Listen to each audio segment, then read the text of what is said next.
Paano nga bang umabot sa 100,000 plus yung utang ko sa mga OLA noong 2023? At paano ko nga ba nalampasan yung bangungot ko nung taong yon? Well, ilang beses ko na siyang na-vlog at ilang beses na akong nakagawa ng content about dito. Paulit-ulit na lang. Pero sana huwag kayong magsasawa na panoorin yung mga ganitong topic ko dito. Kasi gusto ko lang din makatulong mentally and emotionally sa mga tao na nakakaranas ng depression dahil nga sa pangharas at pananakot ng mga OLA agent.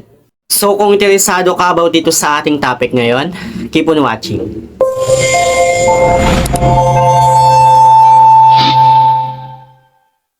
Hello guys, it's Sir Mariano and welcome back to my YouTube channel. At kung hindi ka pa nakapag-subscribe sa aking channel, please subscribe dahil palagi akong nag-share ng mga experience ko at nag-review ng mga or online lending platform kung legit ba o hindi dito sa ating channel.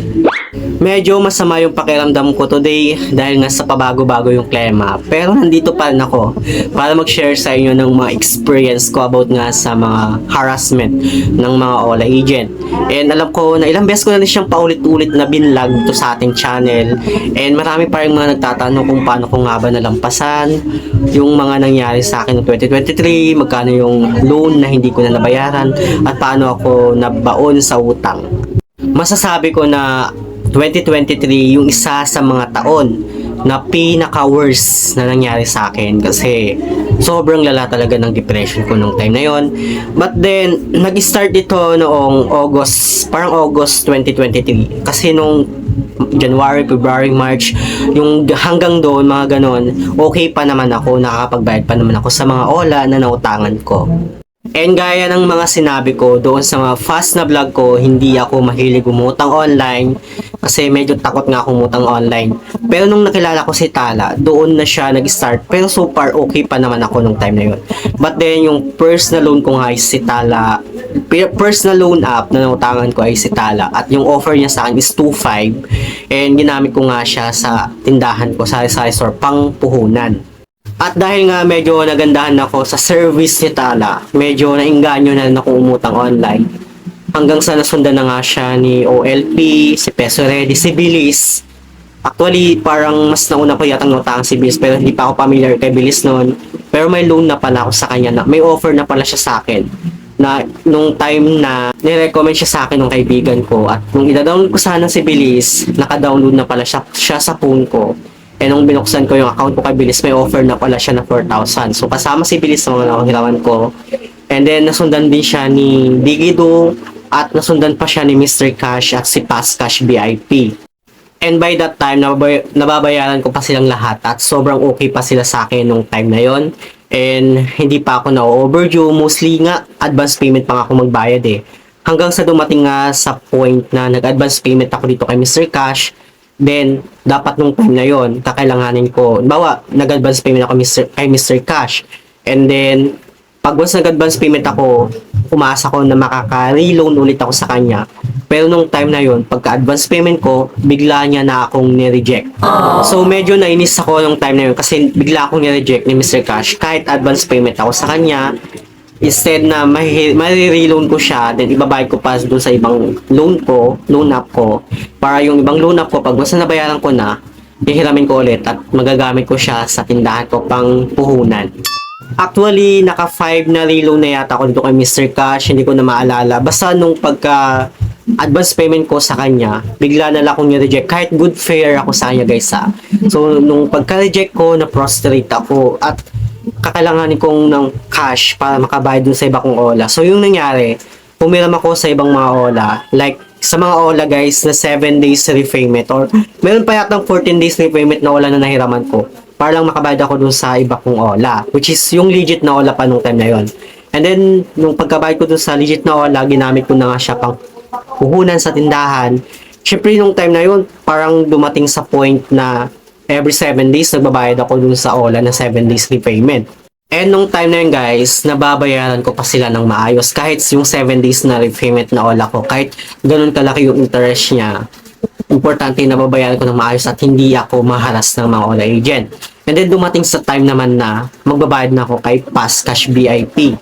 So, nung nagbayad na ako kay Fast Cash VIP, na advance payment din yun guys ha. Pagka-advance payment ko kay Fast Cash VIP, Then, nag-re-apply ulit ako ng loan. Bigla din niya akong ni-reject. Yung time na yon para akong sasabog sa sobrang inis. Dahil instead na may panggagamitan ka pa, once na naka-reloan ka ulit sa kanya. Kasi, tatlong reloan ako sa kanya eh. And good payer ako dito kay Fastcash VIP. Tapos bigla akong ni-reject. Hindi ko na maalala, basta yun. And then, yung na-reject na nga ako, para akong sasabog nung time na yon. So, grabe yung inis ko kasi instead na panggagamitan ko pa siya dun sa iba kong loan app, napilitan ulit akong umutang sa mga OLA na 7 days repayment. At doon na nag-start yung kalbaryo ko nung time na yon at hindi ko na namalayan na ang dami ko na palang na-download na OLA para makabayad sa ibang OLA. So, ang nangyayari, bawa nag-due date na yung isang OLA mo na 7 days repayment, then wala ka pang pambayad or wala ka pang naiipon kasi 7 days repayment lang, ang bilis ng araw eh. Hanggang sa mapipilitan ka na umutang sa ibang OLA para ipangtapal mo dun sa nauna mong OLA na na-due date na. Parang feeling ko lang ha, kasi parang isang company lang yan sila eh. Bawa, once na nag-due date ka na dito sa isang OLA, o-offeran ka ng isang OLA, para yung isang OLA, yung interest, kikita yung OLA na yun na nag-due date. And then after nun, pag once na nakabayad ka sa isang OLA, yung may reloan mo naman dun sa naunang mong OLA, ibabayad mo naman dito sa pangalawang OLA na in-offer sa'yo. So, ganun. Ang nangyayari talaga is tapal-tapal system. Ang laki na agad ng interest na kinikita nila sa'yo dahil 7 days repayment lang sila. Well, meron namang 14 days pero mas malaki yung interest na pinapatong nila kapag once na mas matagal yung repayment term. So, sobrang bigat nung time na yon. Dumating sa point na nakahiram na ako sa mga kilala ng kaibigan ko, ng ex ko. Tapos, para lang makapangtapal ako dun sa iba kong OLA. And dumating na sa point na nasangla ko na rin yung cellphone ko para makapagbayad dun sa iba ko pang OLA. Hanggang sa napagod na ako sa ganong sistema. Para kang nakakulong sa sistema ng mga OLA na hindi ka na makalabas-labas kasi panay na lang yung bayad mo sa interest ng mga OLA na 7 days repayment. Well, nababayaran ko din yung mga legit na OLA and natatawid ko pa sila. Once na nakabayad ako sa mga legit na OLA, ibabayad ko naman dun sa iba kong mga OLA na 7 days repayment. So parang wala nang nangyayari sa iyo eh. Andun ka na, nakakulong ka na sa mundo or sistema ng mga OLA. Tapos may time pa nga na kapag once na magbabayad ka na dun sa isang OLA na 7 days repayment, tapos ang laki na ng utang mo sa kanya, like 12,000, ganon, natatakot ka na lang na pag once na fully paid mo, hindi ka na makaka-reload na ibabayad mo naman sa ibang mga OLA. Pero so far, yung mga 7 days na repayment na OLA, nakakapag-reload pa naman ako. At yun yung mga binabayad ko pa dun sa ibang mga OLA para makapangtapan lang ako. So fast forward, napagod na ako sa ganong sistema. Hindi ko na talaga kinaya. So ang nangyayari, nanood ako ng mga video sa YouTube, ng mga advice ng mga ibang OLA vlogger, paano ba malampasan yung ganitong sistema. And then nagbabasa ako ng mga posts sa Facebook group. Ulitin ko guys, sa Facebook group, hindi po group sa Messenger. Wala po akong group chat about nga sa mga victim ng OLA. Sumali ako sa mga Facebook group ng mga victim ng OLA. At doon nagbabasa ako ng mga posts ng mga ibang mga victim ng harassment. And medyo nakakakuha na ako ng lakas ng loob. Nagbabasa ako ng mga posts ni Madam Kikay. Hanggang sa nag-decide na ako na pakiusapan yung ibang mga agent ng OLA, which is yung mga 7 days repayment, nabayar na lang sa ganitong day, o di ka naman mag down payment ako or hulug-hulugan, parang ganon, para lang matapos na yung loan sanla, tapos sana bawasan yung interest. Kasi sobrang bigat na talaga ng interest nila. Pero hindi sila pumayag. Instead, nangharas sila, nanakot sila sa text, tinawagan nila ako at tinatawagan na rin nila yung mga contact reference ko kahit hindi ka pa overdue. Grabe yung mga pambabanta nila to the point na pati yung mga contact reference ko, pinagbabantaan nila and kinukulit nila, ginugulo talaga nila. Kung ano yung mga sinasabi nila, post daw ako sa Facebook yung mga yan. Ang dami ng mga ginagawang kabalbalan para lang makapagbayad ako, which is nakiusap naman ako na babayaran talaga sila. Yun nga lang, kung pwede hulugan or bayar lang sa ganito or yung amount lang na receipt ko, yung babayaran ko na lang. Pero hindi sila mapag-usapan, which is yun, ginugulo na nila yung mga contact reference ko at nananakot sila na ipopost nga daw sa Facebook. So, nung time na yun, grabe yung depression ko to the point na hindi na ako lumalabas ng bahay, pati sa kwarto ko, hindi na ako kumakain talaga kasi parang nawawalan ako ng gana. Tapos parang nawawalan ako ng gana sa buhay ng time na yun. Iyak ako ng iyak sa kwarto ko, ganon. Until, ayun, ang ginagawa ko talaga, nanonood ako ng vlog ng mga OLA vlogger, nagbabasa ako ng mga na mga post ng ibang mga Facebook ay ng ibang mga victim ng OLA sa Facebook group. And actually guys nasundan din ako sa Facebook ng mga agent na OLA. Chinachat nila ako doon. So ginawa ko, pinag-block ko sila and nag-change ako ng name, nag-lock profile ako.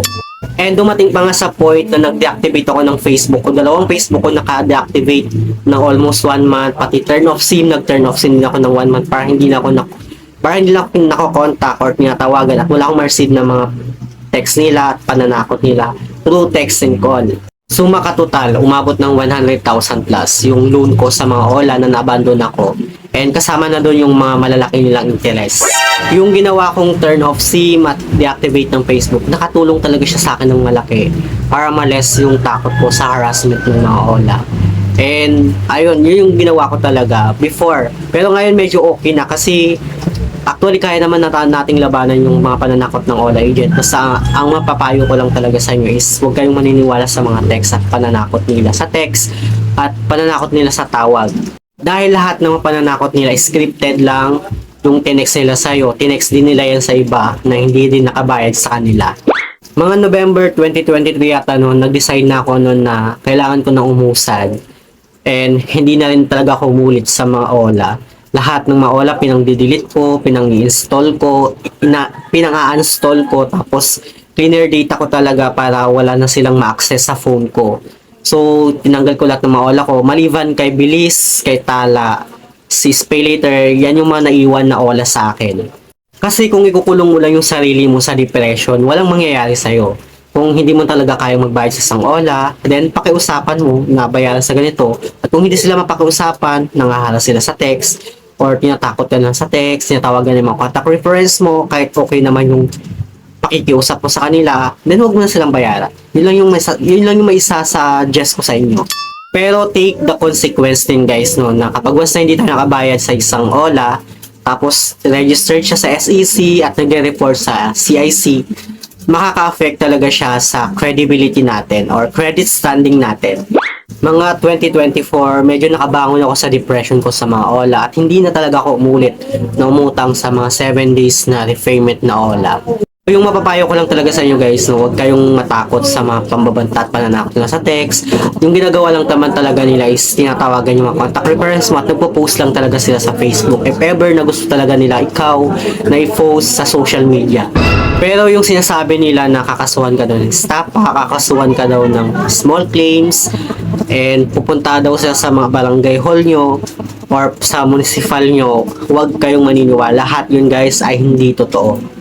So, medyo mahaba na rin yung video natin guys, no? Pero, ayun nga, umabot nga sa 100,000 plus yung utang ko sa OLA na nabandon ako. And yung mga OLA na yun guys, yung ibang mga OLA na yun, nawala na rin sa Play Store, na raid, at tinanggal na rin sa Play Store. So, yun lang naman yung gusto kong i-share. Sana meron kayong natutunan na sana sa mga gusto akong i-chat, nasagot ko na yung mga tanong nyo dito sa ating topic ngayon. So, yun lang naman guys, no, yung gusto kong i-share sa mga hindi pa pala nakapag-subscribe sa aking YouTube channel. Please don't forget to like, share, subscribe. Click the notification bell para lagi kang updated sa aking masusunod na video. Thank you guys, thank you for watching and see you on my next video. Bye!